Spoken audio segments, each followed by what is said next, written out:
محبت اپنے اندر پیدا کرو، اس کی برکت دیکھنا۔ یاد رکھنا میرے بھائیوں اور میری بہنوں، جب بھی نفرتوں میں اور محبتوں میں جنگ ہوتی ہے، نفرت ہمیشہ ہار جاتی ہے، جیت ہمیشہ محبت کی ہوتی ہے۔ نفرت کے مقابلے میں کبھی نفرت مت بانٹو، نفرت کے مقابلے میں محبت دینا سیکھو۔ اہل نفرت ہار جائیں گے، اہل محبت جیت جائیں گے۔ نہیں جانتے؟ اللہ اکبر، کسی کے ہاتھ میں تلوار ہے، کوئی تلوار لے کر نفرت میں بھرپور آتا ہے، آج تو محمد کو قتل کر دوں گا۔ کسی کے ہاتھ میں تلوار ہے، کسی کے ہونٹوں پہ دعا ہے، اللہ عمر کو ایمان نصیب فرما۔ دیکھو نفرت ہار گئی، محبت جیت گئی۔ تلوار ہاتھ میں لینے والا قیامت تک کے لیے غلام بن گیا۔ ہم گناہ کیوں کر رہے ہیں؟ اللہ اکبر، لوگوں کے سامنے نیک بننے والے، لوگوں کے سامنے متقی بننے والے، لوگوں کے سامنے پرہیزگار بننے والے، سوچو تو صحیح، سی سی ٹی وی کیمرے کی زد میں انسان ہو تو کھایا ہوا گٹکا بھی نہیں تھوکتا، اگر لوگ دیکھ رہے ہوں تو آدمی بڑا لقمہ بھی منہ میں نہیں ڈالتا، اور اللہ دیکھ رہا ہے اور انسان زنا کر رہا ہے، اللہ دیکھ رہا ہے انسان شراب پی رہا ہے، اللہ دیکھ رہا ہے انسان چوری کر رہا ہے، اللہ دیکھ رہا ہے انسان کسی کا حق غصب کر رہا ہے، اللہ دیکھ رہا ہے رشتہ داروں کے ساتھ ظلم ہو رہا ہے، اللہ دیکھ رہا ہے بیوی پہ ظلم ہو رہا ہے۔ وجہ شاید انسان یہ بھول گیا کہ مجھے مرنا ہے، مجھے موت آنی ہے، انسان بھول گیا۔ یاد رکھنا اس دنیا میں ہمیشہ نہیں رہو گے، کوئی ہمیشہ نہیں رہے گا۔ قرآن کہتا ہے کل من علیہا فان، سب فنا ہو جائیں گے، وَيَبْقَى وَجْهُ رَبِّكَ ذُو الْجَلَالِ وَالْإِكْرَامِ، اللہ کی ذات کے علاوہ کوئی باقی نہیں رہے گا۔ اپنی جوانی پہ گھمنڈ کر کے گناہ کرنے والوں، اپنی دولت پر ناز کر کے گناہ کرنے والوں، فرعون کی لاش پکار پکار کر کسی میوزیم سے مجھے اور آپ کو دعوت عبرت دے رہی ہے۔ جب کوئی خدا کے قانون کو پیروں تلے رون دیتا ہے، جب کوئی اللہ کے قانون کو پیٹ کے پیچھے ڈال دیتا ہے، تو میرا اللہ اس کو کیسے دعوت عبرت بنا دیتا ہے۔ آج تک فرعون کو قبر نصیب نہیں ہے، قبر۔ فرعون موت بھول گیا تھا، فرعون کو موت یاد نہیں تھی، اس نے دولت کے نشے میں، طاقت کے نشے میں موت کو بلا دیا تھا، اور آپ بھی وہ غلطی کر رہے ہیں۔ کب تک موت سے بچو گے؟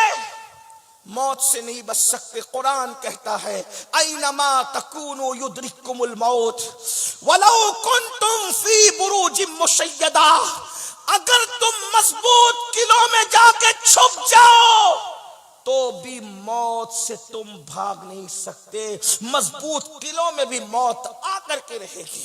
اپنی بہنوں سے بھی کہتا ہوں موت آئے گی، موت کو مت بھولو، اور مرنے کے بعد اپنی قبر میں اکیلے جانا ہے، نہ وہاں کسی کی دادا گیری چلے گی، نہ کسی کی بابا گیری چلے گی، نہ گنڈا گردی چلے گی، نہ بابا کوئی دادا گیری بابا گیری نہیں ہے وہاں۔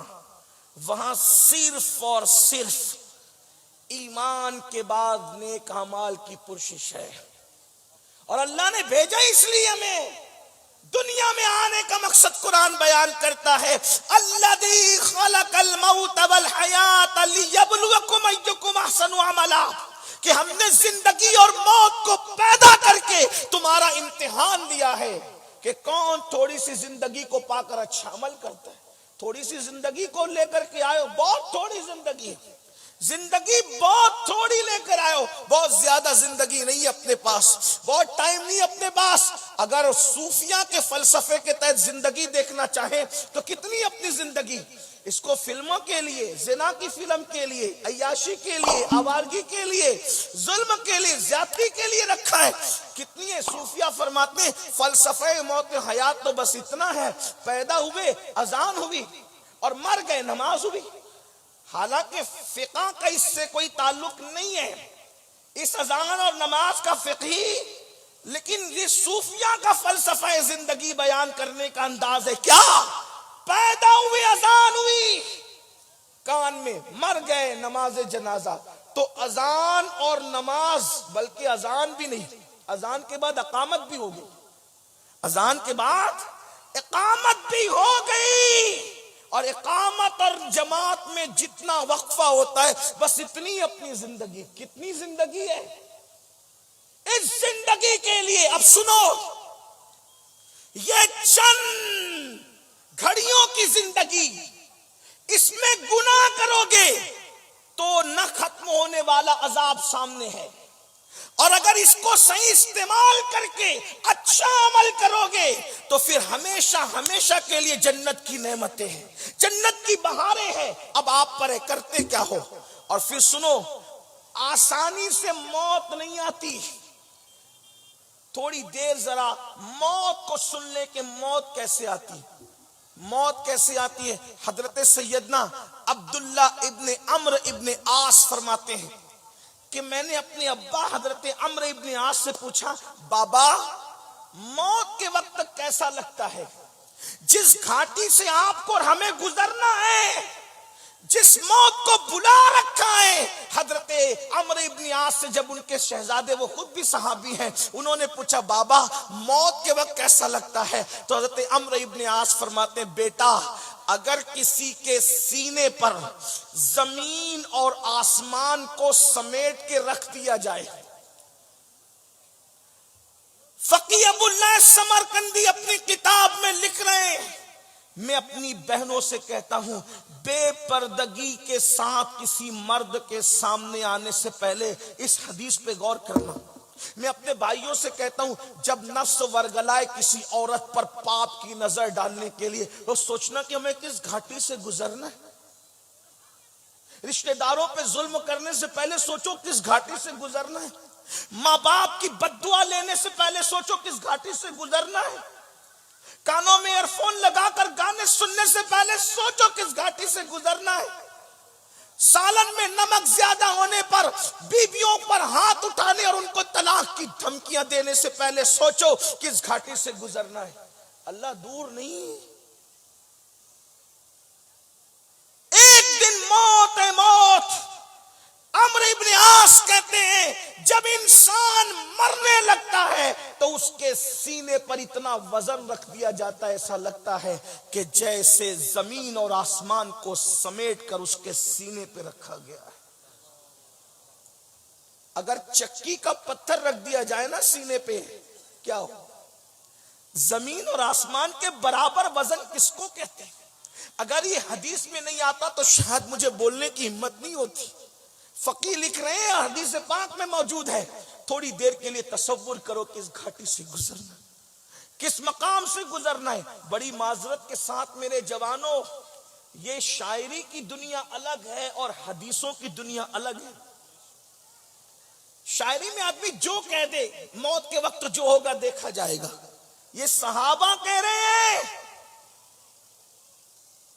ارے چکی کا پتھر سینے پہ اگر کوئی بیماری کے وقت رکھ دیا جائے تو ہمارا کیا بنے گا؟ موت کے وقت زمین اور آسمان کے برابر وزن سینے پہ رکھا جاتا ہے، کیا بنے گا؟ کچھ تو سوچو، کچھ تو غور کرو. کسی عورت پر پاپ کی نظر ڈالنے سے پہلے کبھی سوچا ہوتا کہ ہمارا کیا بنے گا؟ زنا کے اڈوں کو آباد کرنے سے پہلے سوچا ہوتا ہمارا کیا بنے گا؟ لقمہ حرام کھانے سے پہلے سوچا ہوتا ہمارا کیا بنے گا؟ تاش کے پتے اور جوا کھیلنے سے پہلے سوچا ہوتا موت کے وقت جب اس گھاٹی سے گزریں گے کیا بنے گا؟ وہ موت جب زمین اور آسمان کے برابر وزن سینے پہ رکھا ہوتا ہے کیا ہوگا ان لوگوں. اور یہ بات میں آپ کو بتاؤں، یہ جو حدیث بیان ہو رہی نا، اس میں نیک اور گنہگار کا بھی فرق نہیں ہے. یعنی مطلقاً موت کے وقت جو دنیا سے جاتا ہے اس کو ہر ایک کو گزرنا پڑتا ہے. پھر یہ اور بات ہے کہ اللہ رسول کا کرم اگر ہو جائے، حضور جلوہ فرما اگر ہو جائے تو پھر آدمی کے لیے اس موت کی تکلیف ہلکی ہو جاتی ہے. لیکن اگر حضور نظریں پھیر لیں تو پھر موت سے بڑا عذاب کیا ہے؟ بات کی منزلیں تو بہت ہیں لیکن موت خود بہت بڑا عذاب ہے اگر حضور نظریں پھیر لیں. میری قوم کے جوانوں مجھے بتاؤ، جب ہمارے جوان جوا کھیلنے کو گناہ نہیں سمجھتے. حالانکہ روایت میں امام غزالی فرماتے ہیں جس نے جوا کھیلا گویا اس نے اپنے ہاتھوں کو سور کے خون میں رنگ لیا. یہ علماء کرام موجود ہیں, مشائخ موجود ہیں, آپ جو ہے ان سے مصافحہ کرتے ہیں, ہاتھ چومتے, کتنا شرف آپ پاتے ہیں کہ چلو بزرگوں سے مصافحہ کرے, علماء سے مصافحہ کرے. آپ کو پوچھتا ہوں, اگر ہاتھ میں کیچڑ بھرا ہوا ہو, ہاتھ میں کیچڑ لگا ہوا ہو, تو آپ عالم سے مصافحہ نہیں کر سکتے, پیر سے مصافحہ نہیں کر سکتے. جب قیامت کے دن جوا کھیلنے کی وجہ سے تمہارے ہاتھ سور کے, خنزیر کے خون میں رنگے ہوں گے, تو کیا رسول اللہ سے مصافحہ کر سکو گے؟ حضور علیہ السلام کے ہاتھوں میں ہاتھ دینے کی ہمت ہو سکے گی؟ اللہ اکبر. تو حضرت سیدنا عمرو ابن عاص رضی اللہ تعالیٰ عنہ ارشاد فرماتے ہیں کہ زمین اور آسمان انسان کے سینے پہ سمیٹ کے رکھ دیے جائیں تو جتنی تکلیف ہوتی ہے اتنی تکلیف انسان اس سے زیادہ محسوس کرتا ہے کہ موت کے وقت اس کے سینے پر اتنا وزن دے دیا گیا ہے. اسی پر بس نہیں, حضرت سیدنا عمرو ابن عاص مزید ارشاد فرماتے ہیں جب موت کے وقت انسان سانس لیتا ہے, جب اس کی سانس نکلتی ہے تو ایسا لگتا ہے کہ جیسے وہ ناک سے سانس نہیں لے رہا ہے بلکہ سوئی کے ناکے سے سانس لے رہا ہے, سوئی کے ناکے سے.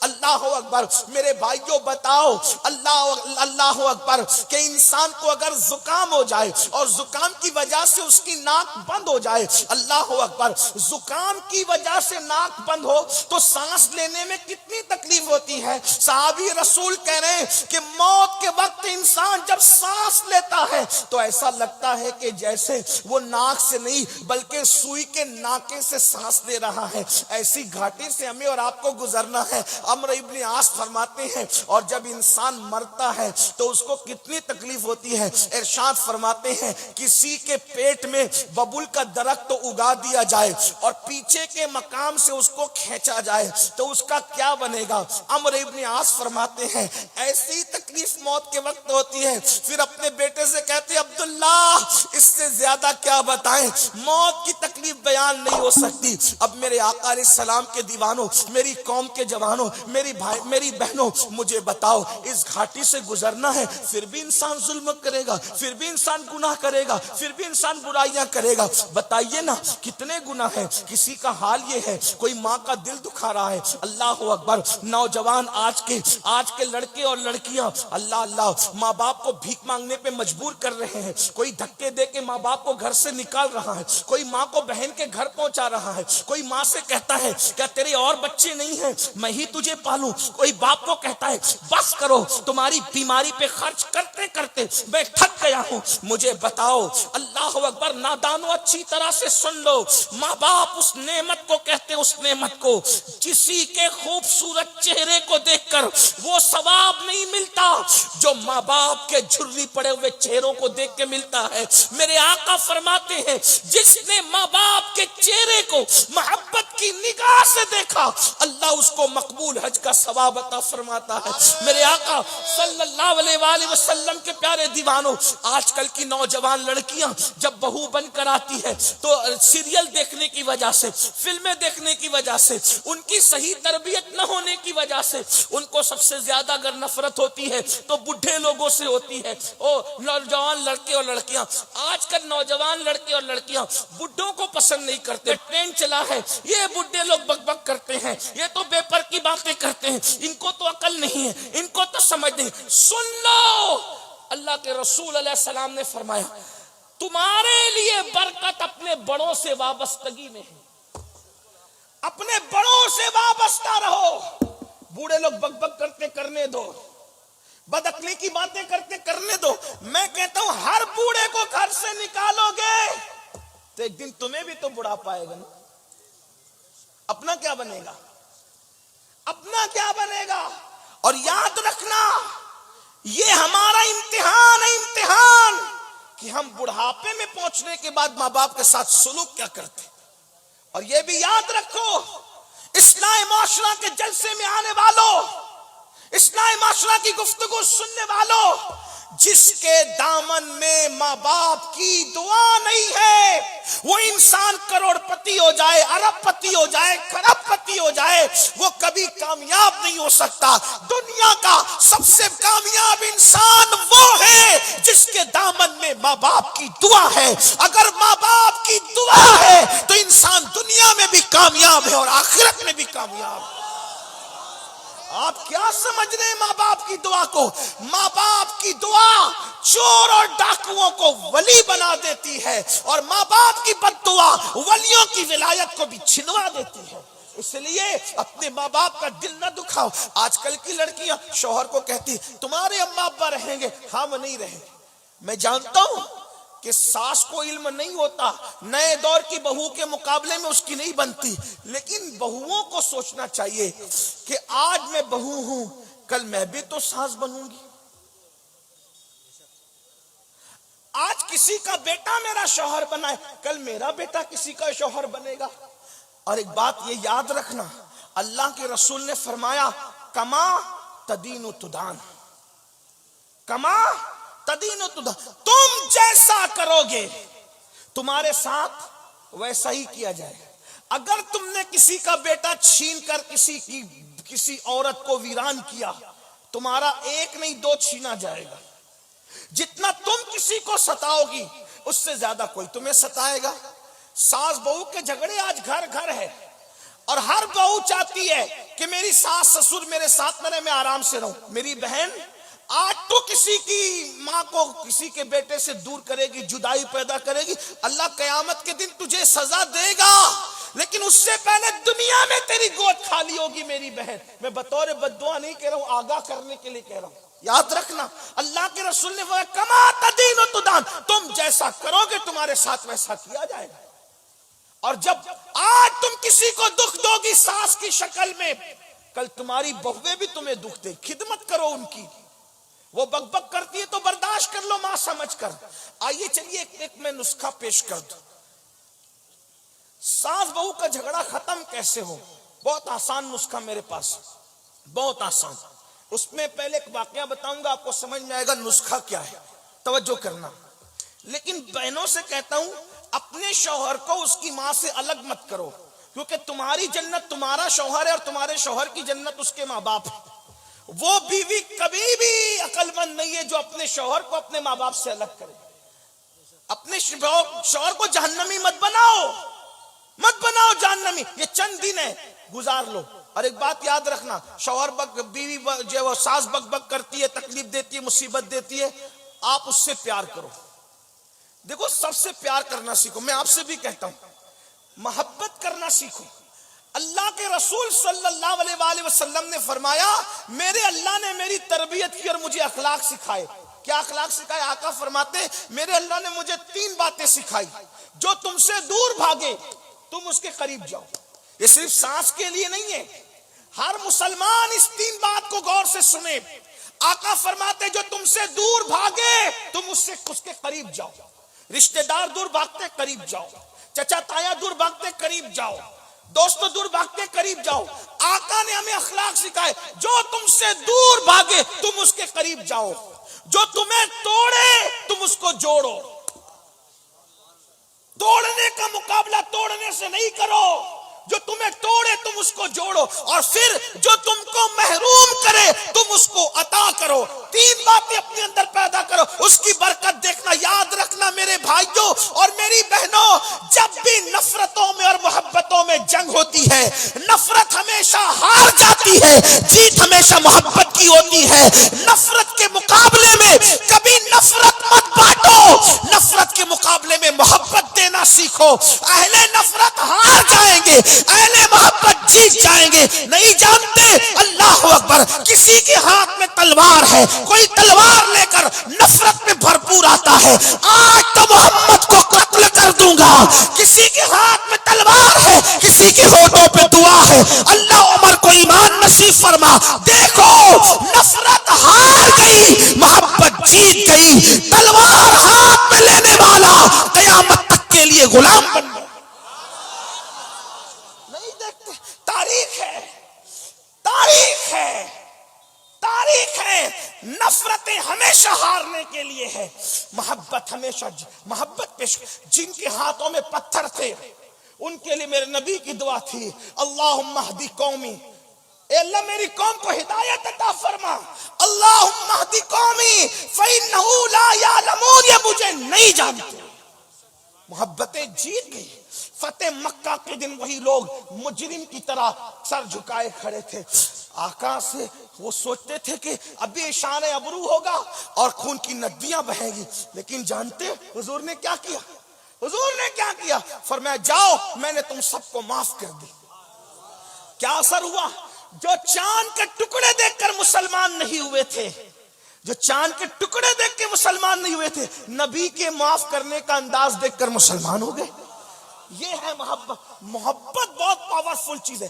تلوار جہاں ہار جاتی ہے وہاں محبت کام کرتی۔ تو حضرت محبوب الہی کا فرمان ہے، نظام الدین اولیاء سرکار فرماتے ہیں کانٹوں کے مقابلے میں کبھی کانٹے مت بچھانا، ورنہ دنیا کانٹوں سے بھر جائے گی۔ کانٹے بچھا کے سکون نہیں ملتا، کانٹے اٹھا کے سکون ملتا ہے۔ آج آپ کہتے ہیں نا مولانا سب ہے سکون نہیں ہے، کیوں؟ سب ہے، اے سی ہے سکون نہیں، پنکھے ہے سکون نہیں، اچھا کھانا ہے سکون نہیں، مرغ مسلم مرگن غذائیں سکون نہیں، اچھے کپڑے سکون نہیں، اچھا مکان ہے سکون نہیں، اچھی دکان ہے سکون نہیں، اچھا کاروبار ہے سکون نہیں، اولاد ہے سکون نہیں، بیوی ہے سکون نہیں، ماں باپ ہے سکون نہیں۔ کہتے ہو سب کچھ ہے سکون نہیں، نادان سکون نرم بستروں سے نہیں ملتا، دوسروں کو سکون عطا کرو تمہیں خود سکون کی دولت نصیب ہو جائے۔ آج تمہارے ضمیر اسی لیے بے قرار ہے کہ تم نے پیار دینا چھوڑ دیا، تم نے محبت دینا چھوڑ دیا۔ ارے میرے عزیز، کتے کو روٹی دو تو اتنا سکون ملتا ہے، ماں باپ کی خدمت کرنے پہ کتنا ملے گا؟ سوچو، درختوں کو پانی دینے پہ اتنا سکون ملتا ہے، کسی مسلمان کی خدمت کرنے پہ کتنا سکون ملے گا؟ تو میں جو نسخہ پیش کرنے چلا تھا، میں نے کہا تھا جلدی ختم کر دوں گا، میں واقعی سمیٹوں گا، پھیلاؤں گا نہیں۔ ساس بہو کا جھگڑا کیسے ختم؟ بڑا مسئلہ ہے۔ مسئلہ کشمیر اتنا بڑا نہیں ہے جتنا گھر گھر کا یہ جھگڑے ہیں، لیکن بہت آسان ہے، ہم لوگوں کے پاس تو سب آسان ہے، آسان ہے۔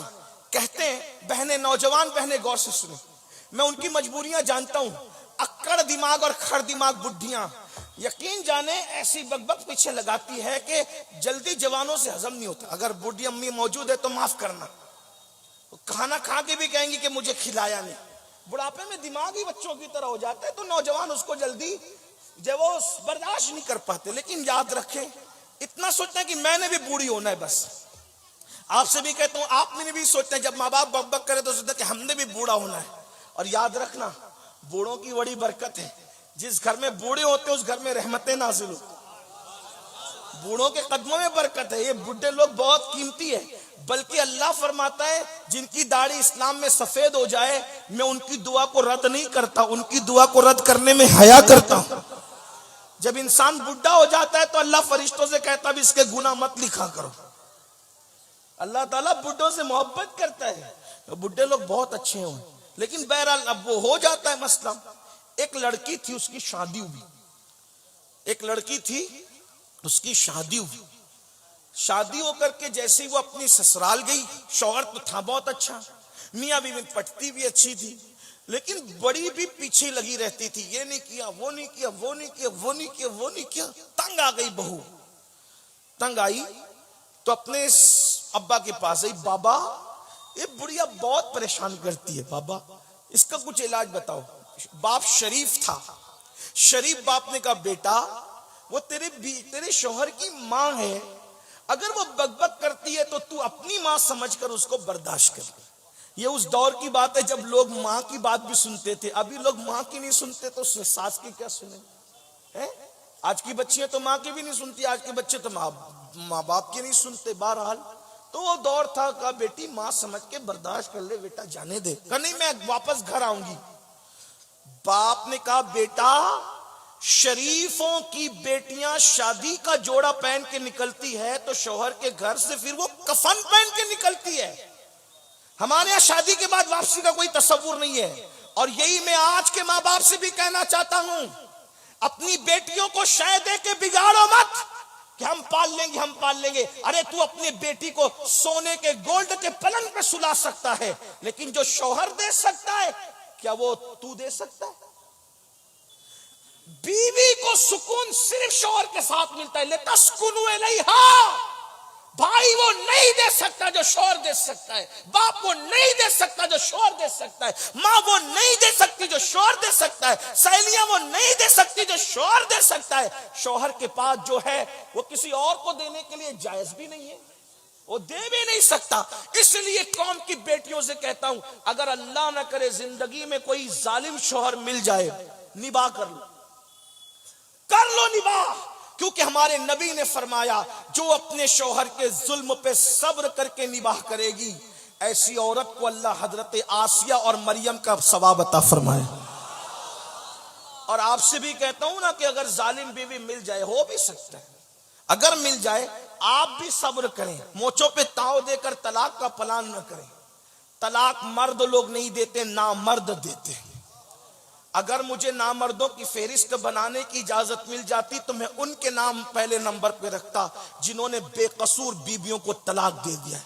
وہ مرد نہیں، وہ ظالم نامرد ہیں۔ مرد ہوتے تو نباہ کرتے، کیونکہ کہتے وہ اس قابل نہ تھی، تو کیا قابل ہے؟ ارے ناقابل کو قابل بنانا یہی تو قابل لوگوں کی نشانی ہے۔ شریر گھوڑے کو بس میں کرنا عیب نہیں ہے، یہ گھوڑ سوار، اچھا گھوڑ سوار ہونے کی نشانی ہے۔ یہ شریر سے شریر گھوڑا وہ قابو میں کر لیتا ہے، یہی تو ہے۔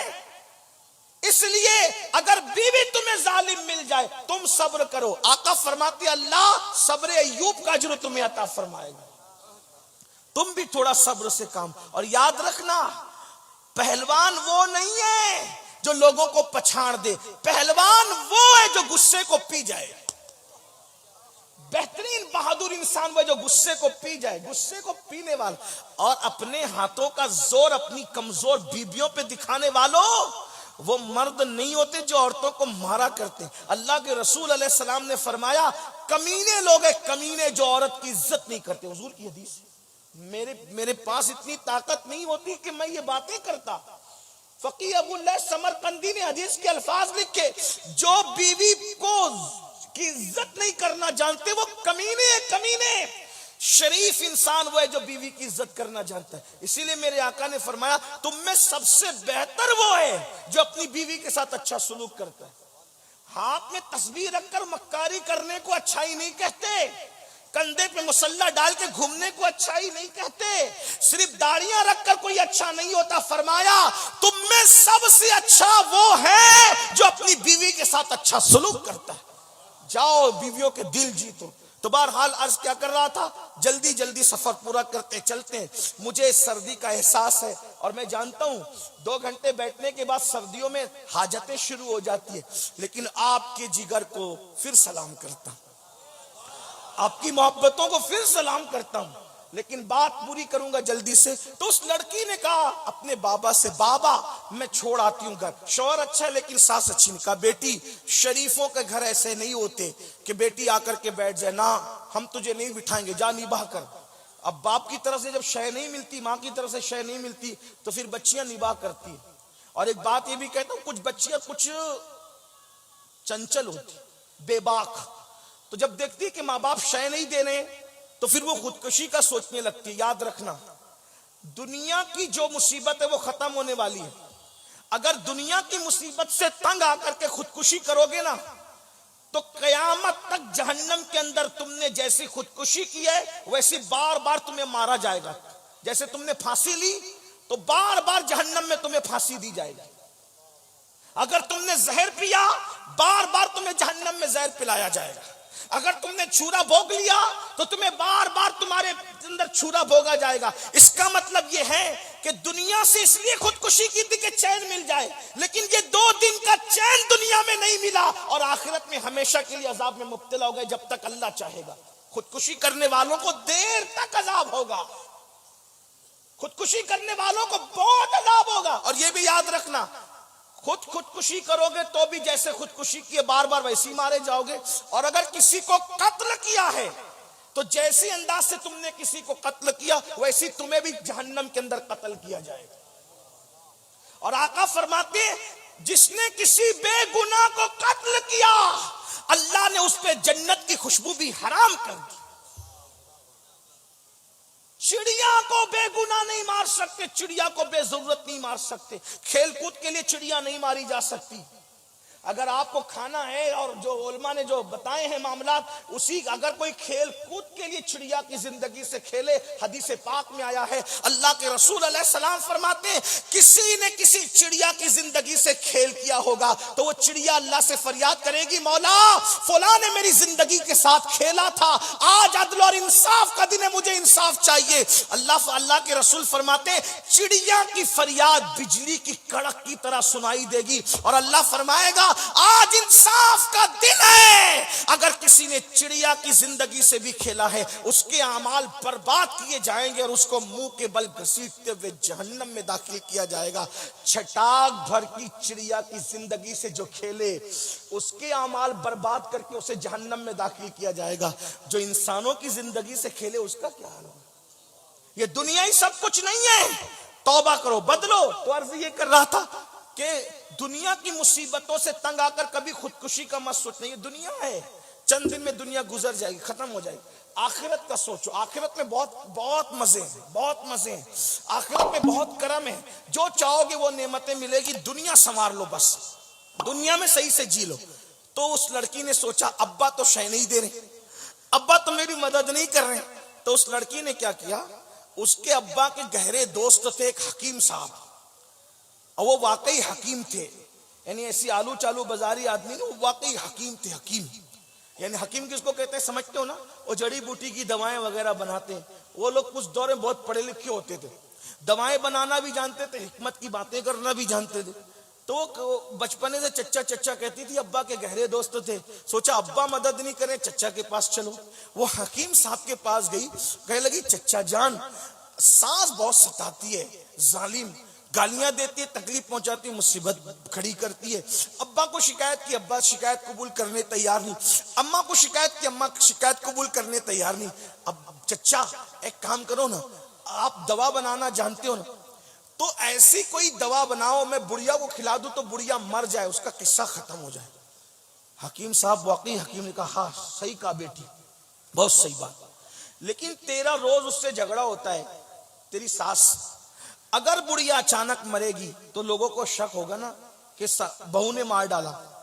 اپنے ایک آئیڈیا چلتے ہیں, کیا اس کو اچانک نہیں مارتے, 3 مہینے کے اندر مرے گی بڑھیا, لیکن اس کو ہم لوگ تھوڑا سا سلو پوائزن یعنی تھوڑا تھوڑا زہر روز دیں گے اس کو.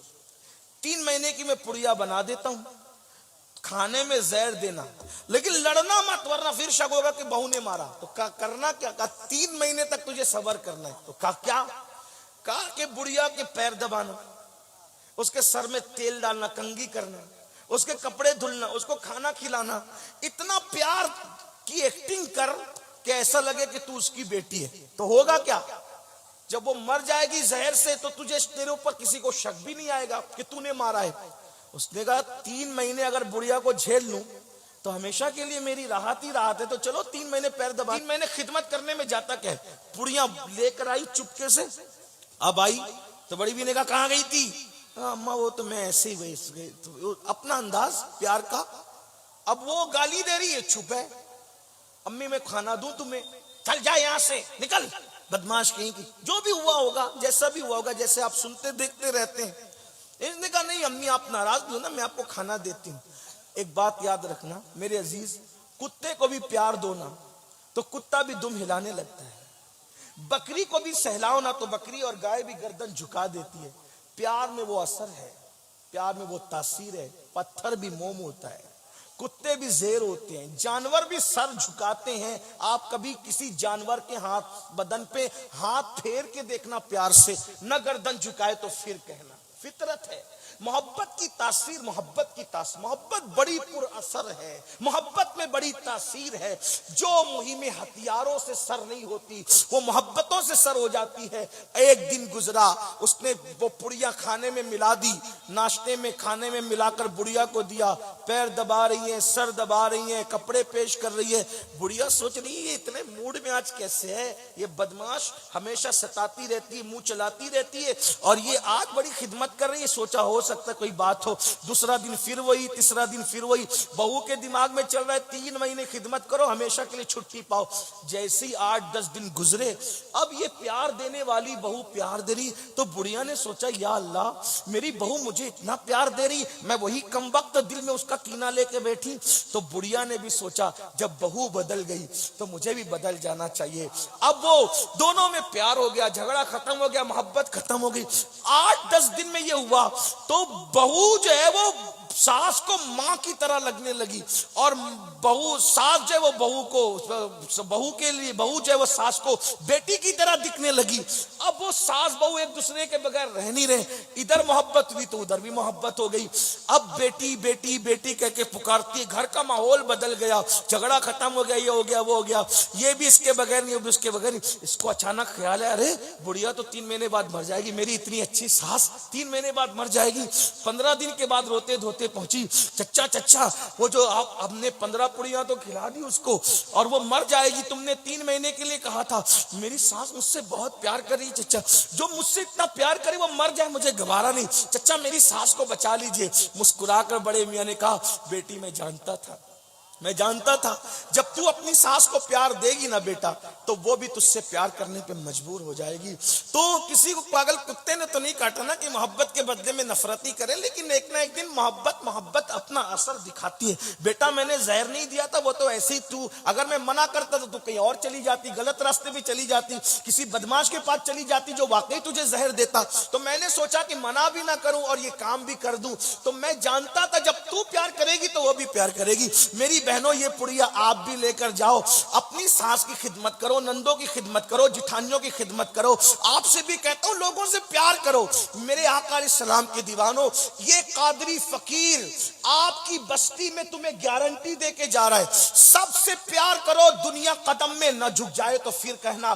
آخری بات عرض کروں آپ کے سامنے, بس توجہ سے سن لے, آخری بات عرض کروں آپ کے سامنے, اللہ کے رسول نے کس کس کو معاف کیا, اللہ کے رسول نے کیسے کیسے لوگوں کو معاف کیا جانتے ہیں. آخری بات دیکھو حضور نے کیسے معاف کیا. معاف کرنا سیکھو. آقا علیہ السلام فرماتے معاف کرنے سے عزت نہیں جاتی اور صدقہ دینے سے مال کم نہیں ہوتا. معاف کرو خدا تمہاری عزت بڑھائے گا, صدقہ دو اللہ تمہارے مال میں برکت عطا کرے گا. ایک سنے توجہ سے, آخری بات اس کو اپنے الفاظ کے جامع میں پیش کر رہا ہوں, توجہ سے سنیں. مکہ فتح ہوا, فتح مکہ کا دن تھا. اللہ کے رسول نے فرمایا کوئی کسی پہ تلوار نہیں اٹھانا.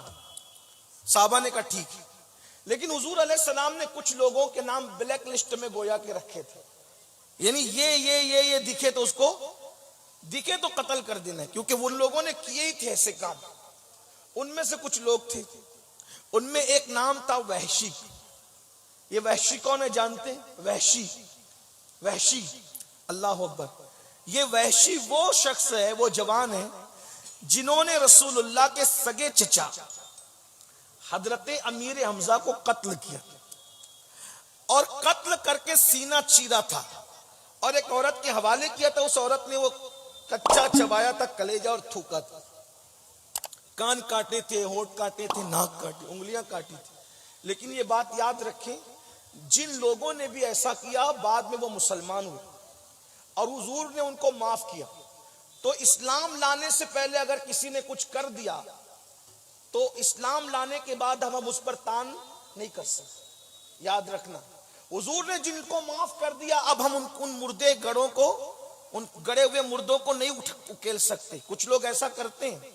یاد رکھنا, جس کو رسول اللہ نے معاف کر دیا اب ہم غلام ہونے کی حیثیت سے ان پہ کرٹیسائز نہیں کر سکتے, نکتہ چینی نہیں کر سکتے, ان کے عیب بیان نہیں کر سکتے. تو حضور نے کیسے اپنا بنایا؟ وحشی ایک حبشی غلام ہے, چھوٹی چھوٹی آنکھیں, نشانے باز ہے. امیر حمزہ کو قتل کیا اور کان کاٹے, ناک کاٹی, انگلیاں کاٹی. آقا کا فرمان تھا وحشی دکھے گا اس کو جاں دکھے قتل کر دے, جاں دکھے. کسی نے وحشی سے کہا وحشی تیرے نام کے حوالے سے محمد عربی روح فدا صلی اللہ علیہ وآلہ وسلم کا فرمان ہے کہ وحشی جاں دکھے اسے قتل کر. تو ان کے صحابی تمہیں ڈھونڈ رہے ہیں وحشی، وہ تمہیں قتل کر دیں گے. تو وحشی نے کہا جب مجھے قتل ہی ہونا ہے تو میں ان کے صحابہ کے ہاتھ سے کیوں قتل ہوں؟ بھائی جب قتل ہی ہونا ہے تو میں بہادر آدمی ہوں، بڑے آدمی کے ہاتھ سے قتل ہوں گا تو زندگی بھر میرا نام رہے گا. میں ڈائریکٹ جاؤں گا محمد عربی کے پاس اور ان کو کہوں گا وہ خود ہی قتل کریں. بھائی جب وہ مجھے قتل کریں گے تو میرا نام رہے گا نا، میں ان کے صحابہ کے ہاتھ سے قتل نہیں ہوں گا. اور وحشی بہادر آدمی تھا، آ گیا فتح مکہ کے آگے حضور کے سامنے کھڑا ہو گیا. اللہ کے رسول علیہ السلام نظریں جھکائے، گردن، حضور کی عادت تھی حضور ہمیشہ گردن جھکا کے اور نظریں جھکا کر کے بیٹھا کر، نیچی آنکھوں کی شرم و حیا پہ درود، اونچی بینی کی رفت پہ لاکھوں سلام. صحابہ بیٹھے ہیں، حضور کی نظریں جھکی ہوئی ہے. وحشی مضبوط جسم آدمی، قد چھوٹا ہے، آنکھیں چھوٹی چھوٹی ہے، اور وحشی جو ہے وہ حبشی نسل ہے، مضبوط جسم، بہت تیز و ترار. آ کے کھڑا ہوتا ہے اور مخاطب ہوتا ہے، اے محمد صلی اللہ علیہ وسلم، کیا آپ نے میرے قتل کا حکم دیا؟ حضور نے نظر اٹھائی، کون ہے تو؟ مجھے کو وحشی کہتے ہیں، حمزہ کا قاتل ہوں میں.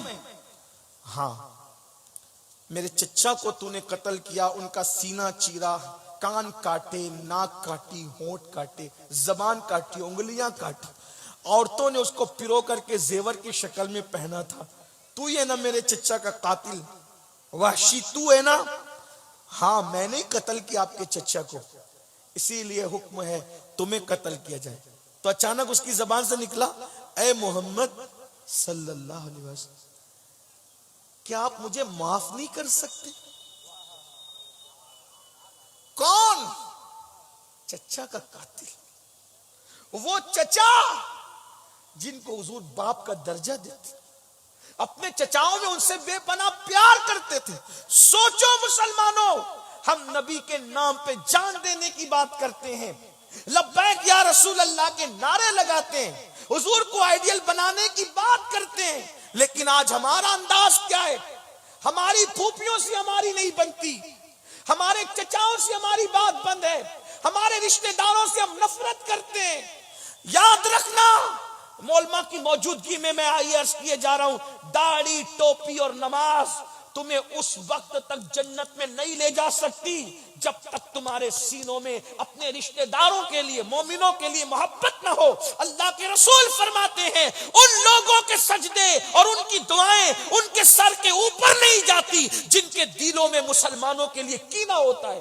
اپنے دلوں کو جھانک کے دیکھو، چچاؤں کے لیے کینہ، بڑے ابو کے لیے کینہ، دادیوں کے لیے کینہ، بھائیوں کے لیے کینہ، بھابھیوں کے لیے کینہ. اور سجدوں پہ گھمنڈ کرنے والوں، تمہارے سجدے تمہارے منہ پہ مارے جا رہے ہیں. قیامت کے دن جب اللہ کی عدالت میں کھڑے ہوں گے، مخجران قوم ملت کہلانے والوں، حاجی نمازی کہلانے والوں، داڑھی ٹوپی والے کہلانے والوں، یہ دنیا میں تو تمہیں ٹائٹل مل گئے، لیکن جب اللہ کی عدالت میں کھڑے ہوں گے تو تمہارا نیکیوں کا دفتر زیرو ہوگا، زیرو. اس دن پچھتاؤ گے، میں نے تو حج بھی کیا تھا، عمرے بھی کیے تھے، زکاتیں بھی دی تھی، نمازیں بھی پڑھی تھی، کہاں گئی میری نیکیاں؟ لکھی نہیں گئی. تو کہا جائے گا بندے کیا تجھے یاد نہیں؟ اللہ کے رسول نے فرمایا کہ جس کے دل میں مسلمان کے لیے کینہ ہے اس کی نیکیاں تو ضائع ہو گئی، اس کی نیکیاں تو لکھی ہی نہیں گئی، ان کے منہ میں مار دی گئی ان کی نیکیاں. کیا بنے گا آپ کا؟ کیا بنے گا؟ کب تک نفرتوں کے سوداگر بن کر زندگی گزارو گے؟ ہم نفرت کے لیے نہیں آئے، ذات کے لیے لڑنا کتوں کا کام ہے، انسانوں کا کام نہیں. اپنی ذات کے لیے کتے لڑتے ہیں، انسان نہیں لڑا کرتے. آج ہم اپنی ذات کے لیے لڑ رہے ہیں، چھوٹی چھوٹی باتوں پہ لڑ رہے ہیں. ایک کی بکری نے دوسرے کے آنگن میں پیشاب کر دی، اسی پر قتل ہو جاتا ہے. میرے آنگن میں تیرا کچرا کیوں آ گیا، اسی پہ جھگڑے ہو جاتے ہیں، پولیس اسٹیشنوں میں مقدمے لکھائے جاتے ہیں. کیا سوچتے ہوں گے وہ لوگ بھی کہ کچرا پھینکنے پہ مقدمے؟ شرم نہیں آتی؟ کس مذہب اسلام کی بات کرتے ہو؟ گوشت تو مچھلی داڑھی ٹوپی والے صرف نہیں، داڑھی اور ٹوپی کی اہمیت اسلام میں ضرور ہے، ہم اس کا مذاق نہیں اڑاتے، لیکن اللہ کے رسول نے فرمایا التقوی ہاں ہونا، تقوی یہاں ہے، اس دل میں تقوی ہے. محبت والا دل نہ ہو. اقبال نے کہا تھا درد دل کے واسطے پیدا کیا انسان کو, ورنہ عبادت کے لیے کچھ کم نہ تھے کروں بیاں. تمہیں پتا ہے شب قدر میں جبریل اور جو فرشتے آتے ہیں, کیوں آتے ہیں؟ سال بھر فرشتے اور جبریل اللہ سے کہتے ہیں اللہ ہمیں زمین پہ جانے دے اور ان کی زیارت کرنے دے جو عبادت ہم نہیں کر سکتے, اور وہ لوگ ہم نہیں کر سکتے وہ عبادت جو مسلمان کرتے ہیں ان کی زیارت کرنے دے. تو کون سی عبادت ہے جو جبریل نہیں کر سکتے؟ توجہ ہے. کون سی عبادت ہے جو جبریل نہیں کر سکتے؟ کون سی عبادت ہے جو فرشتے نہیں کر سکتے اور آپ اور ہم کرتے ہیں؟ اور جبریل کھاتے نہیں نا میرے عزیز, جبریل کھاتے نہیں ہے نا, وہ کھانے سے محفوظ ہے, پاک ہے. تو کیا ہوتا ہے, اب وہ عبادت جو جبریل نہیں کر سکتے تم کرتے ہو. کون سی؟ بھوک مجھے لگی ہے, کھانا میرے پاس ہے اور میں نے وہ کھانا کسی اور کو کھلا دیا. یہ کام جبریل نہیں کر, فرشتے نہیں کر سکتے نا, کیونکہ فرشتے تو کھانے سے پاک ہے. کوئی بیمار تڑپ رہا ہو اس کے سرانے جا کر تم اس کو تھپکیاں دیتے, یہ کام فرشتے نہیں کر سکتے. کوئی مصیبت زدہ آئے تم اس کی مصیبت دور کر دیتے ہو, اپنی ضرورت کو کچل کر اس کی مصیبت. یہ وہ عبادتیں ہیں جو فرشتے نہیں کرتے, وہ تم کرتے ہو. یہ اس کو درد دل کہتے ہیں. درد دل کے واسطے پیدا کیا انسان کو, ورنہ عبادت کے لیے کچھ کم نہ تھے کرو بیاں. ایسی عبادت کرنے والوں کے لیے فرشتے زمین پہ آتے, ان کی زیارت کرنے کی. اس کو علامہ اسماعیل حقی نے لکھا ہے. اور بھی عبادتوں کا مفہوم ہے, میں اس کا منکر نہیں ہوں, لیکن یاد رکھنا. تو عرض کیا کر رہا تھا, وحشی نے کہا اے محمد روحی فدا صلی اللہ علیہ وسلم, کیا آپ مجھے معاف نہیں کر سکتے؟ سوچو رحمت للعالمین کی عدالت میں ایک مجرم قتل کا, وہ بھی چچا کے قتل کا, اور وہ کہتا ہے کہ آپ مجھے معاف نہیں کر سکتے. تو میرے آقا نے کیا کہا پتہ ہے, بغیر توقف کیے رکے ہوئے, ہاں میں تمہیں معاف کر سکتا ہوں, بالکل تمہاری معافی ہو سکتی ہے. معافی ہو سکتی, کہاں ایک شرط ہے. کہا کیا؟ کلمہ پڑھ کے مسلمان ہو جاؤ میں تمہیں معاف کر دوں. یہ اسلام ہے. اچھا اب وہ وحشی دماغدار ذہین آدمی کا کلمہ پڑھوں گا تو کیا ہوگا؟ کہا کہ کلمہ پڑھے گا تو تیرے سب گناہ معاف ہو جائیں گے, سب جرم معاف ہو جائیں گے اور اللہ تجھے جنت دے گا. کہا کلمہ پڑھ لوں گا آپ معاف کر دیں گے, اگر آپ کا اللہ معاف نہیں کرا تو آپ معاف کر دیے نا کلمہ پڑھنے سے. آپ کا اللہ معاف نہ کرے تو حضور کیا فرماتے ہیں, میں ضمانت دیتا ہوں وحشی جب میں معاف کروں گا تو میرا اللہ بھی معاف کر دے. چچا کے قاتل کے ساتھ یہ سلوک کی, اس کو معافی کی ضمانت دی جا رہی. اللہ رب العزت کے حوالے سے کہا جا رہا ہے کہ میں ضمانت دیتا ہوں کہ اللہ تجھے ضرور معاف کرے گا. یہ ہے حضور کا کردار. ہمارے پاس کیا ہے؟ آئیے, اگر آپ سے کوئی معافی مانگتا ہے معاف کیجیے, باپ کا قاتل بھی معافی مانگے معاف کیجیے, اور اگر آپ معاف نہیں کرتے, اللہ کے رسول نے فرمایا جو دنیا میں معافی مانگنے والوں کو معاف نہیں کرے گا, قیامت کے دن اللہ اس کو معاف نہیں کرے. محبتوں کے سفیر بنو, محبتوں کو عام کرو. اللہ پاک کی بارگاہ میں دعا ہے کہ اللہ تعالی ہم سب کو محبتوں کو عام کرنے کی توفیق عطا فرمائے. یہ آج کل جو آپ نے کھول رکھا ہے نفرتوں کی دکانیں, مومن نفرت نہیں کرتا. مومن کے دل تو نرم ہوتے ہیں, پیار سے بھرے ہوتے ہیں, اور یہی نفرتوں اور خود غرضیوں کا ماحول ہے کہ جب رشتے ڈھونڈنے نکلتے ہو نا میرے بھائی, تو بھی سوچتے ہو کہ جائز زیادہ کہاں سے ملے گا, پیسے زیادہ کہاں سے ملیں گے, اور یہ کہاں سے ملے گا, وہ کہاں سے ملے گا. یہ لالچ چھوڑو, اللہ کی بارگاہ میں توبہ کرو. میرے بھائیوں, میری بہنوں, میں اپنی بہنوں سے بھی کہتا ہوں, یاد رکھنا یہ ساری چیزیں جو ہم نے خود غرضی اور دنیا پرستی کے لیے کر رکھی ہے, اسی کی وجہ سے اتنا نقصان ہو رہا ہے کہ آج مسلمانوں کی بیٹیاں دوسروں کا ہاتھ پکڑ کر کے جا رہی ہیں. آج یہ ہے کہ بچیاں مرتد ہو رہی ہے. آپ کو پتا نہیں ہے, سب بچیاں ایسی نہیں ہوتی, لیکن میری بہنوں, میرے بھائیوں, اپنی غلط روش سے اپنی بچیوں کا کتنا نقصان ہو رہا ہے. یہ جو بچیاں معاذ اللہ کبھی کبھی جسم بیچنے لگتی ہے, غلط رستے پہ چلی جاتی, وجہ کیا ہے کہ آپ لوگوں نے تو شادیوں کو مہنگا کر رکھا ہے, جہیز کے نام پر, اس کے نام پہ, اس کے نام پر. تو اچھی خاصی بچیاں مجبور ہو کر کے سوچتی ہے کہ چلو چلو جو ہے وہ اب جسم بیچو اور یہ کرو اور وہ کرو اور وہ کرو. حالانکہ میں ان کی تائید نہیں کر رہا ہوں, مجبوری کے اندر انسان کو اتنا گرنا نہیں چاہیے, لیکن وہ راستے پر انسان خود بخود چلا جاتا ہے. مجبوریاں انسان کو غلط راستے پر لے جاتی ہے, غلط راہوں پہ لے جاتی ہے. میں اپنے جوانوں سے کہتا ہوں, سوچو تو صحیح، تم نے جہیز کی وجہ سے، پیسوں کی وجہ سے، مالداری کی وجہ سے غریب بچیوں کو نظر انداز کر رکھا ہے، غریب بچیوں کو چھوڑ رکھا ہے۔ جب رسول اللہ کی امت کی بیٹیاں لوجوں میں بکتی ہوگی، ان کی آبروؤں کا نیلام ہوتا ہوگا، ان کی آبروؤں کا سودا ہوتا ہوگا، تو اللہ کے رسول کے دل پہ کیا گزرتی ہوگی؟ جب تم قیامت کے دن جاؤ گے رسول اللہ کو منہ دکھانے کے لیے، اور حضور کہیں گے کہ تیری غلط رسومات کی وجہ سے میری امت کی بیٹیاں بک رہی تھی، ان کی آبرو اور حیا بک رہی تھی، اور حضور نے تم سے منہ پھیر لیا، تو تم کیا کرو گے؟ اتنا ظالم معاشرہ بنا رکھا ہے کہ آج بیٹیاں غلط رستے پہ جاری، ہمارے یہ جہیز کی رسمیں، یہ پیسوں کی رسمیں، یہ دولت کی رسمیں، بھکاری بنے ہو۔ رسول اللہ نے کون سا جہیز دیا؟ حضور کے یہاں شادیاں ہوئی تو کون سا جہیز لیا، کون سا جہیز دیا؟ بلکہ لوگ اس موقع پہ دیندار لوگ بھی لالچ کا شکار ہوتے ہیں۔ یاد رکھنا تمہاری دینداریاں تمہارے منہ پہ مار دی جائے گی۔ منافق نہ بنو، جو بولتے اس پہ عمل کرو۔ یا ایھا الذین آمنوا لما تقولون ما لا تفعلون، وہ کیوں کہتے ہو جس پہ تم خود عمل نہیں کرتے؟ رشتے ڈھونڈنے نکلتے ہو تو وہ جگہ وہ مکان ڈھونڈتے ہو جہاں جہیز کی بھیک ملے گی، لالچ سے جاتے ہو۔ اگر سب جہیز کی لالچ میں پڑیں گے تو شریف بیٹیوں کا رشتہ کون کہاں سے آئے گا؟ غریبوں کا کون ہوگا؟ اور یاد رکھنا، اپنے جوانوں سے کہتا ہوں، میرے جوانوں، کسی کا بھی دیا ہوا جہیز آخری دم تک تمہارا ساتھ نہیں دے سکتا، مگر یاد رکھنا اگر تم نے کسی غریب کی بیٹی کو جہیز کے بغیر گھر لایا اور اس کے دل سے دعا نکل گئی تو انشاءاللہ وہ دعا تمہاری نسلوں تک کام آئے گی۔ جہیز نسلوں تک کام نہیں آئے گا، جہیز نسلوں تک کام نہیں آئے گا، لیکن دعائیں نسلوں تک کام آئے گی۔ میں تو آخری بات کہنے چلا تھا لیکن اشارہ ہوا، ایک بات اور سن لیں، بس اس پہ بات۔ میں لوگوں سے کہتا ہوں کہ میں ہنسا نہیں پاتا ہوں تقریر میں، تو مجھے 11 بجے مائک دے دیا، لیکن کچھ لوگوں کے اپنے تقاضے ہوتے ہیں، تو بہرحال سن لیں۔ اپنی بہنوں سے بھی کہتا ہوں، اپنے بیٹوں کو بیچو مت بیچو، جہیز کے بدلے بیٹوں کو مت بیچو۔ جب تم شادیاں کرنے نکلتی ہو تو بڑے گھر کی بیٹیاں، پڑھی لکھی بیٹیاں بہت ڈھونڈنے نکلتی ہو۔ ایک بات آپ سے کہوں، بہت قیمتی بات، کچھ یاد رہے نہ رہے، اچھا ڈاکٹر، اچھا شوہر ہو یہ ضروری نہیں، خوبصورت لڑکی، اچھی بیوی ہو یہ ضروری نہیں،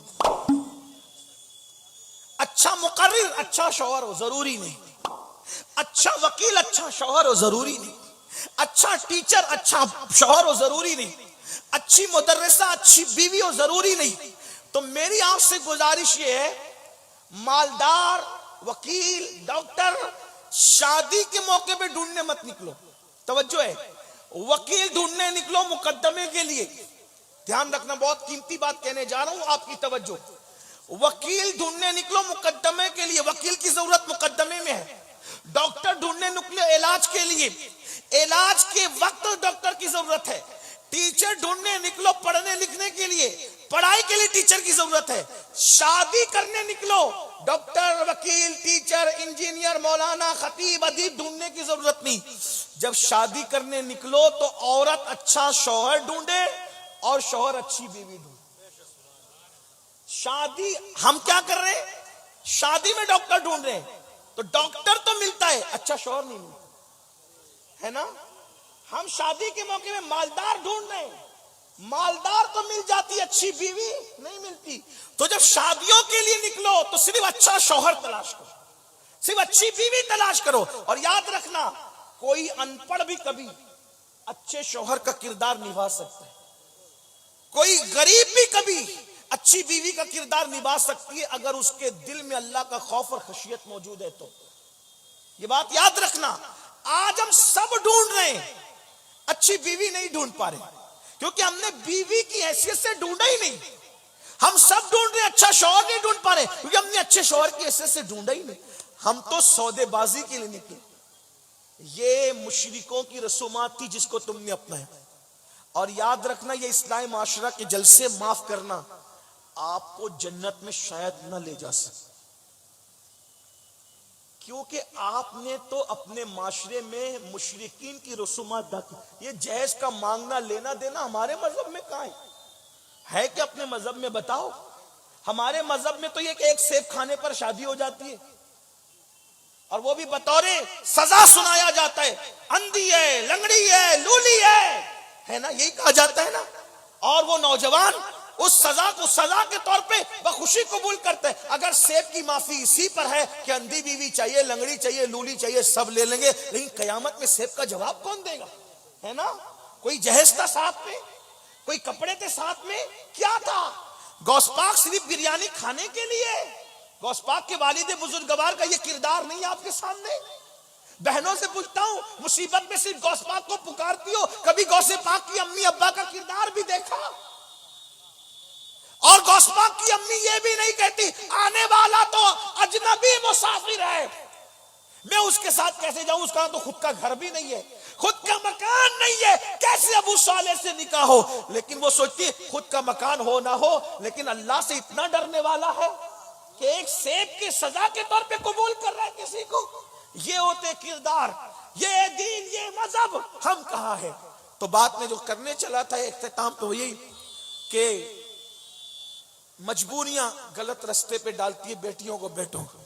ایک مرتبہ کا واقعہ ہے, 5-7 بہنیں تھیں, 5-7 بہنیں تھیں, ان کو رشتے نہیں آ رہے تھے. جیسے آج کل ماحول ہے, غریب کو کوئی نہیں پوچھ رہا ہے. دیندار لوگ بھی نہ صرف جلسے میں کہتے ہیں حضرت تقریر کرنا, حضرت کی تقریر پہ کون عمل کر رہا ہے؟ دیندار لوگوں کے یہاں بھی جب بڑے گھر دیکھے جاتے تھے کہتے ہیں آپ نے تو کہا تھا تقریر تو آپ ہی نے کروائی تھی نا مولانا سے, اب آپ جب وہ مالدار گھرانہ کیا کروں حضرت میری بیوی نہیں مان رہی. وہ اتنا فرما بردار ہو گیا تو بیوی کا, پوری زندگی اپنی چلاتا رہا اور اب مالدار گھر میں رشتے کے لیے بیوی کو آڑ بنا لیا. یہی ہوتا ہے نا, یہ سب ہوتا ہے. یہ سب جھوٹ ہے, مکاری, فریب ہے. جہیز کیوں مانگ رہے ہو؟ بیوی نہیں مان رہی ہے. بیوی کی کتنی مانی تو نے؟ آج سب کچھ ملکہ بیوی کو بنا دیا. جھوٹ ہے.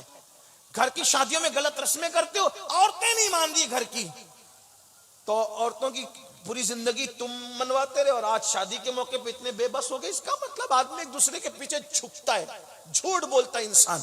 اللہ کا خوف جا رہا ہے دلوں سے, وہ سوچتا ہی نہیں کہ اللہ دیکھ رہا ہے, مجھے مرنا بھی, اللہ کو جواب بھی دینا ہے. بہرحال تو کئی بہنیں تھی, بڑی بہن نے دیکھا کہ کسی بہن کو نہ مجھے رشتہ آتا نہ میری بہنوں کو آتا, بڑی خوبصورت. باپ کو کینسر کا مرض ہو گیا, ماں بیمار رہتی ہے. سوچا یا اللہ, باپ کو کینسر ہو گیا, ماں بیمار رہتی ہے, کوئی ہماری مدد نہیں کرتا, کوئی ہماری امداد نہیں کرتا. چلو ایک کام کرتے ہیں, بازار حسن میں رات کو عورتیں اپنا جسم بیچتی ہیں, تو ہم بھی چپکے سے جا کر کے اپنی آبرو کو بیچیں. اس نے برقع پہنا اور جہاں عورتیں اپنے جسم کی نمائش کر کے اپنی آبرو کو سودا کرتی تھی وہاں جا کے بیٹھ گئی. غریب کی بیٹی تھی, اس کے پاس میک اپ کرنے کا کوئی سامان بھی نہیں تھا, لیکن اتنی خوبصورت تھی, کیونکہ اللہ کے یہاں حسن دینے کے لیے امیر اور غریب کا فرق نہیں ہوتا. اللہ جس کے گھر چاہتا ہے خوبصورت بچے پیدا کر دیتا ہے. بہت مالدار ایسے جن کے گھر میں اتنے خوبصورت نہیں ہوتے جتنے غریبوں کے یہاں ہوتے. کبھی امیروں کو مالدار خوبصورت بچے دیتے, کبھی غریبوں کو اس کی عطا ہے. بہت خوبصورت بیٹی تھی, غریب باپ کے گھر میں پیدا ہو گئی, اور باپ بیمار رہتا ہے, کینسر کا مریض ہے, ماں بیمار رہتی ہے, دوا کو پیسے نہیں, لوگ مدد نہیں کرتے, امداد نہیں کرتے. ہاں ہماری قوم کی بھی کئی بچیاں لاجوں میں آبرو بیچتی ہوگی, کیونکہ تم لوگ ہو, تم لوگ, ہاں تم لوگ, کہ تم لوگ پیر کی چادر, پیر کے مزار پر 1 لاکھ کی چادر تو چڑھا سکتے ہو, لیکن 500 کی چادر کسی غریب کے سر پہ دوپٹے کی شکل میں نہیں ڈال سکتے.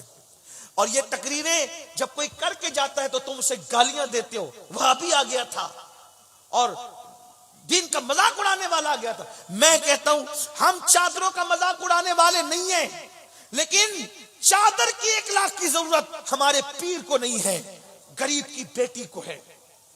میں یہ نہیں کہنا چادر نہ چڑھاؤ, لوگ ہمیں گالیاں دیتے رہیں, لیکن اللہ کی عدالت میں انہیں بھی کھڑے ہونا ہے, اللہ کی عدالت میں ہم بھی کھڑے ہوں. ہم اپنی ذمہ داری پوری کیے جا رہے ہیں. پیر کے مزار پر 1 لاکھ 1,00,000 کی چادر کی بجائے 500 کی چادر چڑھا دے اور وہ رقم بچا کر کسی غریب کو سہاگن بنا دے اپنے پیر کے ایصال ثواب کے لیے. کیوں؟ اگر میرا پیر جنتی ہے تو میرے پیر کو 1,00,000 کی چادر کی ضرورت نہیں، جنت کی چادر تو اس کو اڑا دی گئی ہے.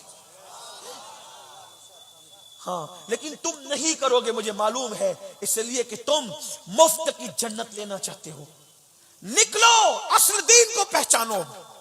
ہاں تم یہ ضرور کرتے ہو، عرس پر قوال اور قوالن کو بلاؤ گے تو ہزاروں لٹا دو گے ان ظالموں پر، لیکن اگر وہی اسکول کی فیس کے لیے تمہیں کوئی مانگنے کے لیے آئے تو تمہیں موت آتی ہے. موت. اسکول کی فیس دینے میں بھی ثواب ملے گا. کیسے اسکول کی فیس دیں کسی غریب کی؟ قوال اور قوالنوں پر 35 ہزار تمہارا ایک سٹیا لٹا دیتا ہے.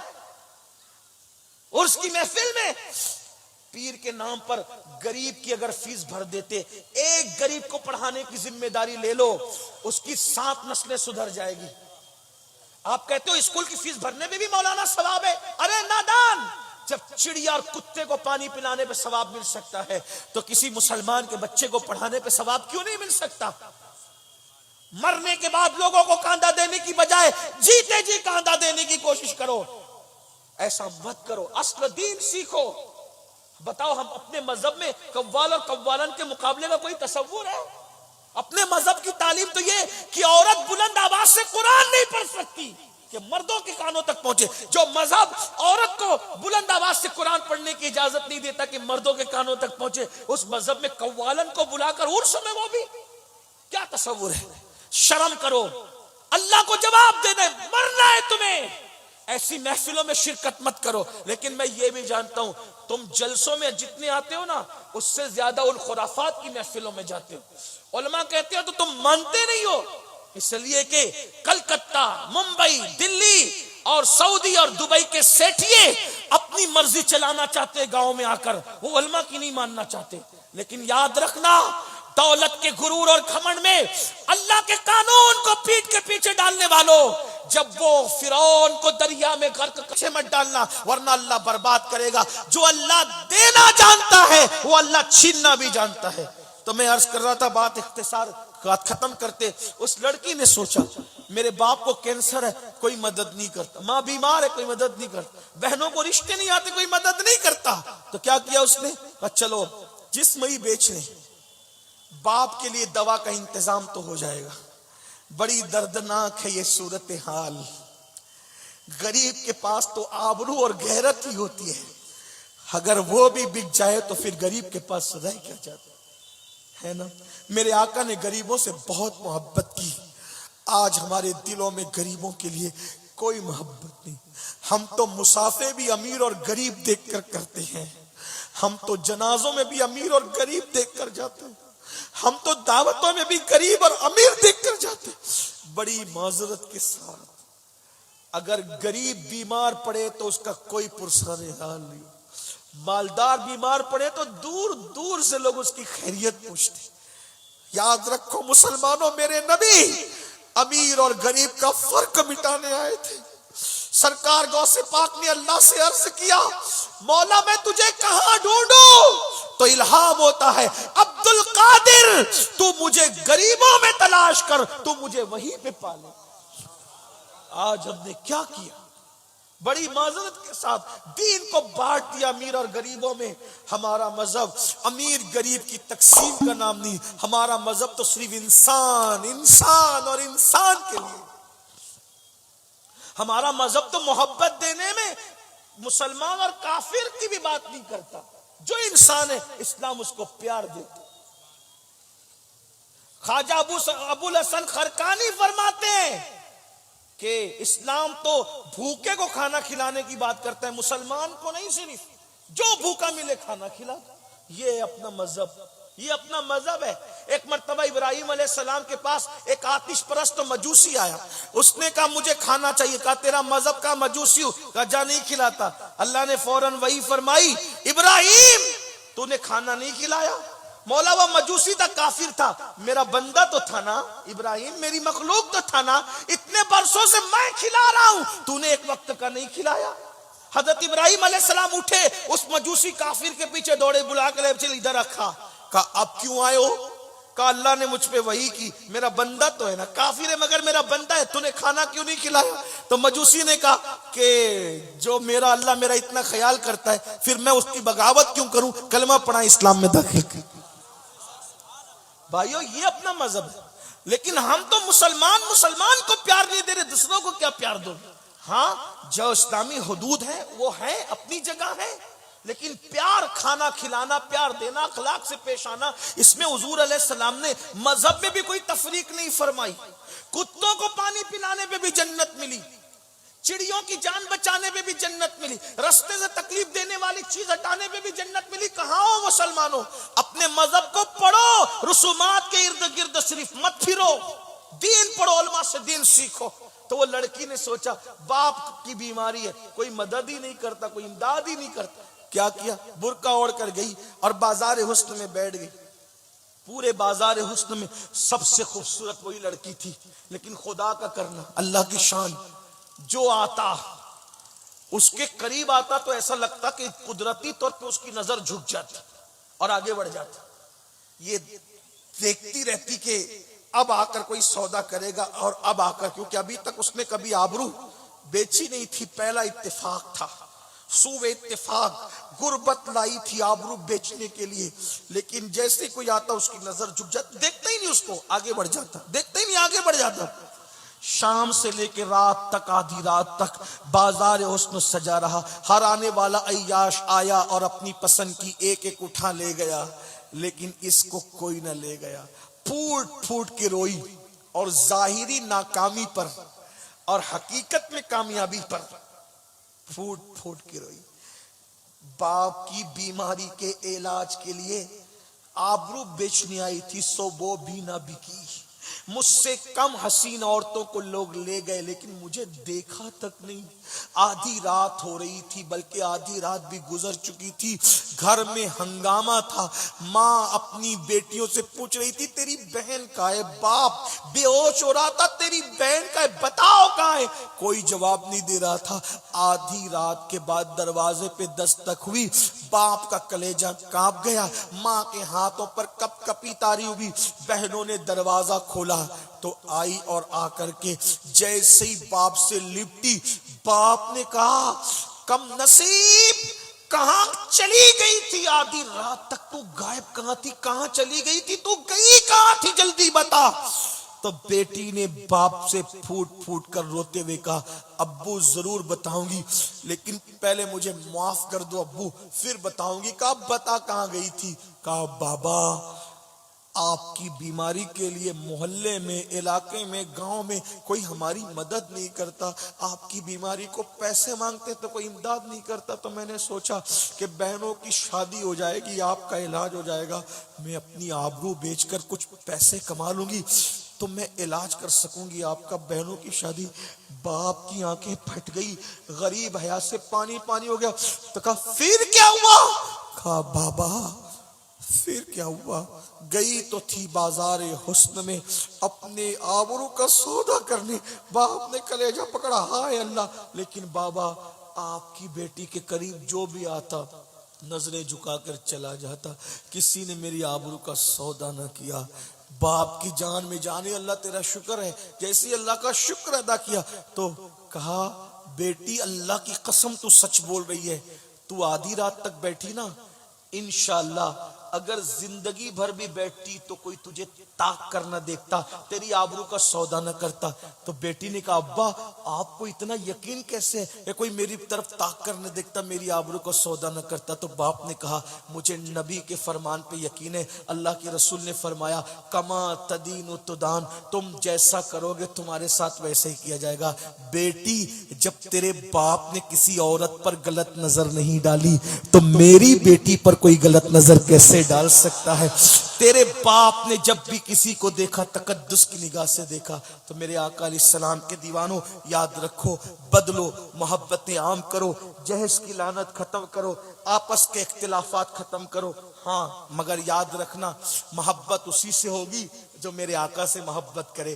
جو آقا کی گستاخی کرے پھر اس کے لیے ہمارا تو معاملہ یہی ہے کہ نبی سے جو ہو بیگانہ تاج الشریعہ مسلک بیان کر رہے، انہی کے نام کی کانفرنس ہے۔ نبی سے جو ہو بیگانہ اسے دل سے جدا کر دے، پیدر مادر برادر جان و مال ان پر فدا کر دے۔ آپس میں محبت کرو، پیار کرو اور ایک دوسرے کو معاف کرو۔ تم ایک دوسرے کو معاف کرو، اللہ تمہیں معاف کرے گا۔ شادیوں کی فضول خرچیاں ختم کرو، غریبوں کی بچیوں کو بھی اپناؤ۔ دیکھو جب شادی کرنے نکلو تو اپنی رشتہ داریوں میں پہلے دیکھو کوئی غریب ہے اس کو پرائرٹی دو، بعد میں باہر نکلا کرو، اس کی بہت برکتیں ہوگی۔ اللہ پاک توفیق بخشے، گفتگو کے درمیان کوئی غلطی ہو تو اللہ تعالیٰ معاف کر دے۔ استغفر اللہ ربی ان ربی لغفور رحیم وما علینا الا البلاغ۔